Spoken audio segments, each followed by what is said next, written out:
జనసేన కార్యకర్త ఆయన టెలిఫోన్ లైన్లో ఉన్నారు. ఒక్క నిమిషం ఆయన అడుగుదాం అసలు ఏం జరిగింది. శ్రీను గారు నమస్కారం అండి. మీరు జనసేన కార్యకర్తగా ఉంటూ అమర్నాథ్ రెడ్డి గారికి ఒక లెటర్ కూడా రిప్రజెంటేషన్ ఇచ్చినట్టున్నారు కదా? అవును సార్. నమస్తే సార్. నమస్కారం. మీ పలమనేరు ఎమ్మెల్యే కాబట్టి వారు ఏమన్నారండి మీరు రిప్రజెంటేషన్ ఇస్తే? మీ పాప ఆరోగ్య పరిస్థితి బాగలేదు, సీఎంకి ఇది సహాయ నిధికి పెట్టుకుంటాననేది కదా మీరు రిక్వెస్ట్ పెట్టింది? సార్ నేను పెట్టింది సీఎం గారి అపాయింట్మెంట్ కోసం సార్. Okay okay. నేను సీఎం రిలీఫ్ ఫండ్ కోసం ఫస్ట్ అంతకుముందు వెళ్ళి మాట్లాడినప్పుడు సీఎం రిలీఫ్ ఫండ్కి ఇచ్చినారు సార్, లెటర్ ఒకటి ఇచ్చినారు.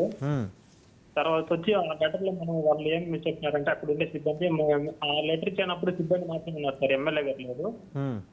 సిబ్బంది వచ్చి మీరు ఫస్ట్ ఎంత అమౌంట్ ఉంటుందో అంత అమౌంట్ మీరు చేతి నుంచి పెట్టి ట్రీట్మెంట్ చేయించుకుంటే తర్వాత సీఎం రిలీఫ్ ఫండ్కి అప్లై చేసుకునేది అవుతుంది, ఫస్ట్ మీరు అమౌంట్ పెట్టి చేయించుకునేట్టు అని చెప్పినారు సార్. వాళ్ళు లివర్ ట్రాన్స్ప్లాంట్ వచ్చి 25 నుంచి 30 లక్షలు హాస్పిటల్ అడిగినారు సార్. వాళ్ళు అంత అమౌంట్ పెట్టుకునే దానికి నాకు ఆర్థిక సమస్య లేదనేసి తర్వాత వేరే జడ్పీటీసీ ముందు కుప్పం నియోజకవర్గమైన నేను మాట్లాడినాను, నేను ఈ లెటర్ ఇప్పిస్తాను మీకు, ఆ లెటర్ మీద సంతకం మాత్రం పెట్టించుకొని వచ్చుకో ఎమ్మెల్యే గారి దగ్గర, మీ లోకల్ ఎమ్మెల్యే గారి దగ్గర, నేను సీఎం గారి అపాయింట్మెంట్ నేను తీసిస్తానని చెప్పి జడ్పీటీసీ ముందు గారు చెప్పినారు సార్. మీకు వాళ్ళు ఇచ్చిన లెటర్ తీసుకొని వెళ్ళినాను, అంతా మాట్లాడినాను.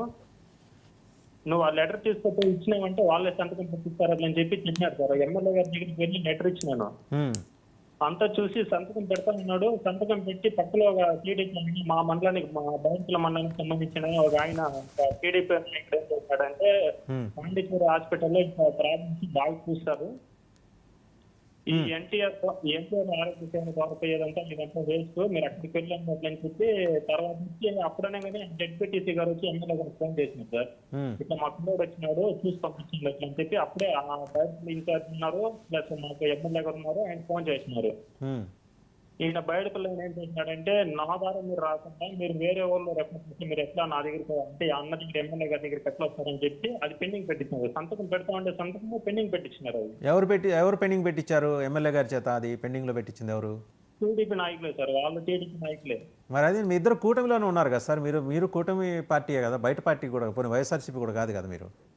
కూటమి పార్టీనే, కానీ నేను నా లోకల్ నా మండలం ద్వారా పోకుండా వేరే మండలం, నాకు వచ్చి పలమనేరు నియోజకవర్గము బయటపల్లి మండలం సార్, నాకు రిపోర్ట్ నియోజకవర్గం కుప్పం నియోజకవర్గము శాంతిపురం మండలము జడ్పీటీసీ గారు టీడీపీ నాయకుడు అక్కడి నుంచి రెఫర్ చేసినారు. నా ద్వారా పోకుండా వాళ్ళని వెళ్ళి పెండింగ్ పెట్టించినారు. అది సార్ జరిగింది. తర్వాత వచ్చేసినాను సార్, అది ఇబ్బంది వచ్చి నేను మళ్ళీ వచ్చేసిన. మనం ఇంత కూటమి సపోర్ట్ చేసి కనీసం మనకి ఒక సంతకం పెట్టించడానికి కాలేదు, చేత కాలేదు నాకు అని చెప్పి నేను బాధపడుతున్నాను. మనతో పాటు ప్రసాద్ గారు ఉన్నారు, మీతో మాట్లాడతారు ఒకసారి. ప్రసాద్ గారు. శ్రీనివాస్ గారు నమస్కారం అండి. సార్ నమస్తే. నిజంగా చాలా బాధాకరమైన విషయం సార్, ఒక పసిపాప చనిపోవడం. నిజంగా వీళ్ళ జడ్పీటీసీ గారిది ఎమ్మెల్యే గారిది వీళ్ళ అహంకారాలకి వీళ్ళ యొక్క ప్రోటోకాల్ యొక్క దౌర్భాగ్యానికి అభంశుభం తెలియని ఒక చిన్నపిల్ల. ఇది ఖచ్చితంగా ముఖ్యమంత్రి గారి నోటీస్లోకి వెళ్తే డెఫినెట్లీ వాళ్ళు చేతనైంది అయితే చేసి ఉందరు. నాకు తెలిసినంతవరకు సీఎం రిలీఫ్ ఫండ్లు ఇలాంటి వాటికి అప్రయాన్షన్స్ ఉండవు, గ్యారంటీగా చేసి ఉందరు. కానీ దౌర్భాగ్యం ఏంటంటే ఈ జనసేన టీడీపీ లోకల్ ఫ్రిక్షన్స్, ఇది నిజంగా చెప్తున్నాను కదా, ఈ లోకల్ ఫ్రిక్షన్స్లో వీళ్ళు చేస్తున్న ఒక దాష్టికాలకి చిన్న పాప బలైపోయింది. నిజంగా ఆ పాప ఆత్మ శాంతించాలి. మీ కుటుంబానికి అయితే అది తీరని లోటు.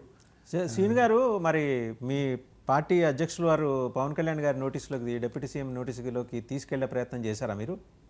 సార్ చేసినాను సార్. అంటే పార్టీ ఎమ్మెల్యే గారి ద్వారా వెళ్ళినప్పుడు మాకు న్యాయం జరగలేదు అని చెప్పి అంతకుముందు ఎఫ్లోనే ఫేస్బుక్ లోనే పెట్టినాను సార్, ఇట్లా మా పార్టీ లివర్ ట్రాన్స్ఫర్ చేయాలి, ఎవరైనా దాతలు నారా లోకేష్ గారి దగ్గరికి కానీ పవన్ కళ్యాణ్ గారి దగ్గరికి కానీ పోతే ఖచ్చితంగా నాకు సాయం చేస్తారు, హాస్పిటల్కి ఏదైనా హాస్పిటల్ రెఫర్ చేస్తారని చెప్పి ముందే పాప చనిపోయింది పోస్ట్ కంటే ముందు అంతకుముందే 15-20 రోజుల ముందే పోస్ట్ పెట్టినాను సార్. అవును, చూశాను. అవును సార్, అది పెట్టాను. తర్వాత నాకు లోకల్లో ఉండే జంక్షన్ పిఓసి ద్వారా కూడా చాలా సార్లు ఎమ్మెల్యే గారిని కలవమన్నా ఇట్లా పాప పరిస్థితి చాలా ఇబ్బందిగా ఉంది, మీరు అనుకుంటే చెడుతుంది అని చెప్పి మా పిఓసి ద్వారా కూడా చాలా సార్లు వచ్చింటారు. మా పిఓసి గారిని పిఓసిని ఆయన ఎమ్మెల్యే గారు దగ్గరలో లేదు, బయట ఉన్నారు, విజయవాడ వెళ్తా ఉన్నారు, వేరే ఏదో పండుగ దీంతో జాతరలో ఉన్నారని చెప్పి ఇట్లే ఒక 15-20 రోజులు అప్పుడే లేట్ వచ్చింది. మీకు సకాలంలో సాయం అందుంటే పాప బతికుండేది. అన్ఫార్చునేట్, దురదృష్టకరం. అవును సార్. నాకు వీఆర్ ఆల్ విత్ యూ అండి శ్రీను గారు. ఖచ్చితంగా ఈ అంశం ఈరోజు మనం ఇప్పుడు మీరు మాట్లాడారు కాబట్టి మీ పార్టీ అధ్యక్షులు వారి దృష్టికి నేరుగా వెళ్తుంది. వారు దీని మీద తగిన విధంగా రెస్పాండ్ అవుతారని ఆశిద్దాం. ఖచ్చితంగా ఆయన రెస్పాండ్ అవుతారు కూడా. ముఖ్యమంత్రి గారు, ఉప ముఖ్యమంత్రి గారు ఇద్దరూ ఇలాంటి మానవీయ కోణం విషయంలో వాళ్ళు ఎక్కడా తగ్గరు.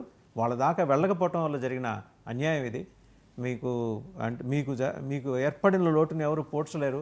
బట్ మీకు భరోసాగా ఉండటం కోసం మాత్రం అయితే సీఎం గారు కానీ డిప్యూటీ సీఎం గారు కానీ ముందుకు వస్తారు, ఖచ్చితంగా మేము విశ్వసిస్తున్నాం. Thank you Srinivas. నేను ఫేస్బుక్ లో పెట్టింది కూడా నాకు సాయం చేయలేం కదా సార్. ఇట్లా మా లాంటి వాళ్ళకి నేను నెక్స్ట్ వేరే వాళ్ళకి రావద్దు అనేసి పెట్టాను సార్. అవునవును, చూసాను. మేము అనవసరంగా మనం చొక్కాలు దించుకొని పార్టీలను కొట్టుకుంటాం, కానీ ఎక్కడైనా ఒకటే అనే పద్ధతిలో మీరు మాట్లాడారు. మీ నిర్వేదం దాంట్లో మీ బాధ వేదన రెండు అర్థమయ్యాయి. థ్యాంక్ యూ శ్రీనివాస్ గారు. ఇది ఖచ్చితంగా మీ పార్టీ నోటీస్కి వెళ్తుంది. Thank you very much. So చూశారు కదా ప్రసాద్ గారు. దీని అంటుంది ఏంటంటే ఒక పలమనేరు నియోజకవర్గం, ఒక కుప్పం నియోజకవర్గం.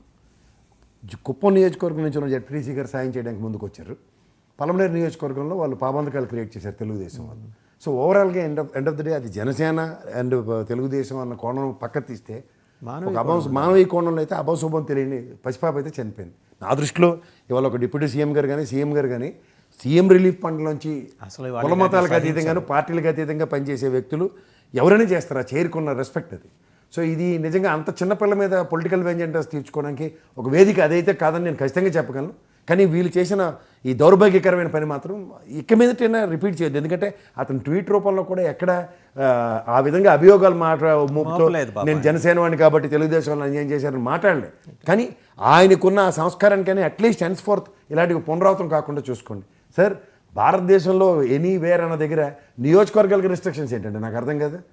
అంటే రేపొద్దున ఈ సీఎం రిలీఫ్ ఫండ్కి మన నియోజకవర్గం నుంచి రిప్రజెంటేషన్ ఇస్తే అంటే నాకు తెలిసి కోటమిరెడ్డి శ్రీధర్ రెడ్డి గారు పార్టీలకు అతీతంగా ఇదే వ్యక్తి ఇవాళ ఏదో హెలికాప్టర్లు దిగనివి అని మాట్లాడిన వ్యక్తి ఆ రోజు వైఎస్ఆర్సీపీలో కూడా సీఎం రిలీఫ్ ఫండ్ ఒకరికి ఇప్పించాడు అతను పార్టీలకు అతీతంగానే. End of the day MLA tag అన్నది ఇట్ నీడ్స్ అతనికి గెలిపోవటంకి ఉపయోగపడవచ్చు అది పార్టీ, కానీ తదనంతరం అక్కడ ఉన్న ప్రజల్ని పరిరక్షించవలసిన బాధ్యత అతని మీదే ఉంటుంది కదా. అప్పుడు మళ్ళీ నేను తెలుగుదేశం నా కార్యకర్తల కంటే నీ పార్టీ ఎలక్షన్ కాదు అది. ప్రజాస్వామ్యంలో ప్రజల చేత ఎన్నుకోబడిన వాడివి, మ్యాండేట్ ఎవరు ఇచ్చారో ఓటు అయినవాడికి కూడా నువ్వే ఎమ్మెల్యే కాబట్టి చచ్చినట్టు పనిచేయవలసిందే.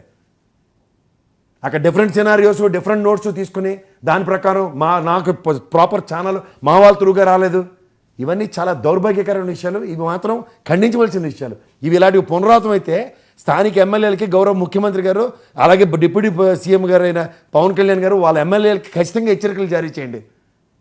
రాగద్వేషాలకు అతీతంగా అని చెప్పి మీరు ఏ రాజ్యాంగం మీద ప్రమాణం చేశారో రాగద్వేషాలు అతీతం అంటే పార్టీలని ఇలాంటివి పట్టించుకోకుండా ఆ నియోజకవర్గంలో ప్రతి సమస్య మీ సమస్య కింద భోజనానికి వేసుకుని పనిచేయవలసిన బాధ్యత మీ మీదే ఉంటుంది. సరే, ఈ సబ్జెక్ట్ ఇందాక మనం వీరికి కాల్ వచ్చిందని ఆపాము. జేసీ గారు ఏంటి ఏమన్నా తెలుగుదేశానికి ఏమన్నా సిగ్నల్ ఇచ్చినట్టు చూడొచ్చా మనం? సార్ వాళ్ళు మీరు ఒక మాట చెప్తున్నారు, రాజకీయ నాయకులకి స్థిరం ఉంటుంది స్థిరం ఉండదని రెండు విషయాలు పక్క పెట్టండి. కాంగ్రెస్ పార్టీ ఏదో కొట్టుమెట్టాడుతూ రవీరారెడ్డి గారు లేకపోతే తులసిరెడ్డి గారు ఇలాంటి అందరూ కాంగ్రెస్ పార్టీ అని పేరుతో ఉన్నారు కదా. వీళ్ళు అంత కాంగ్రెస్ పార్టీ లెగసీ అంతా అనుభవించిన జేసీ గారి కుటుంబమే కదా. వీళ్ళైతే కాంగ్రెస్లో లేరు కదా. ఆపర్చునిటీ పాలిటిక్స్లో ఏ పార్టీతో బేవ్ అవుతామో ఏ పార్టీతో సెయిల్ అవుతాం అన్న దగ్గర తెలుగుదేశంతో అడ్వాంటేజ్ చేసుకుని మొదటిసారి గెలిచారు, రెండోసారి ఓడిపోయారు, మూడోసారి ఇవాళ మళ్ళీ గెలిచి నిలబడి ఉన్నారు. వారసత్వం కూడా జస్టిఫై చేశారు ఈసారి. సో ఈ పరిణామాల్లో వారసత్వం రాజకీయాలకి ప్లాట్ఫామ్ క్రియేట్ అయిన తర్వాత వారసత్వానికి నెక్స్ట్ ఎలక్షన్స్కి ఇలాగే ప్లాట్ఫామ్ అది వైఎస్ఆర్సీపీ పక్క ఈల్డ్ అవుతుంటే వీళ్ళు ఎలాగో రాజకీయ చరమాంకాల్లోనే ఉన్నారు, వీళ్ళు చేసేది ఏం లేదు. పిల్లలు ఎలాగో సత్సంబంధాలతో ఉన్నారు కాబట్టి అటుపక్క తోయడానికి ఆపర్చునిటీస్ ఉంటాయి. సో అలా వాళ్ళు అడ్వాంటేజ్ క్రియేట్ చేసుకుంటారు తప్ప కొన్ని ఫ్యామిలీస్ పాతుకుపోయి తాడిపత్రి ఇలాంటివన్నీ కొన్ని నియోజకవర్గాలు ఉన్నాయి, పులివెందుల, కుప్పం ఇవన్నీ పేర్లు ఏంటంటే వారసత్వ రాజకీయాలుగా ఆ నాయకులు అక్కడే వాళ్ళు తదనంతరం దాకా ఎస్టాబ్లిష్ చేసుకున్నారు. దీంతో ఫస్ట్ ఎవర్ మీరు కంపేర్ చేసుకుంటే పులివెందుల్లో రాజశేఖర రెడ్డి గారు మరణానంతరం జగన్మోహన్ రెడ్డి గారు ఎస్టాబ్లిష్ అయ్యారు, ఇంకా చంద్రబాబు నాయుడు గారు ఇంకా కుప్పం కంటిన్యూ అవుతున్నారు. సో మంగళగిరి ఇవాళ బేస్ అయిపోయింది ఎవరు లోకేష్ గారికి అని చెప్పడం అంత సముచితం కాదు. ఎందుకంటే over a period of time political ఏరాలో ఒక కాన్స్టిట్యున్సీ అనేది తండ్రి వారసత్వాన్ని అందిపుచ్చుకుని ముందుకెళ్ళిన ఉదంతాలే చాలా ఉన్నాయి. సో ఈ జేసీ దివాకర్ రెడ్డి గారు, జేసీ ప్రభాకర్ రెడ్డి గారు రాజకీయ చర్మాంకాల్లో ఉన్నారు. ఇంకా రాజకీయ సన్యాసం తర్వాత వారసత్వ రాజకీయాలకి వాళ్ళకి పిల్లలు ఎదిగి వచ్చారు. రేపు పొద్దున ఏముంది? ఇంకోటి ఫైనల్గా రేపు నుంచి ప్రారంభం కావాలి, ఎందుకంటే జనాల్లోకి వెళ్ళమన్నారు ఎమ్మెల్యేలందరినీ ముఖ్యమంత్రి గారు.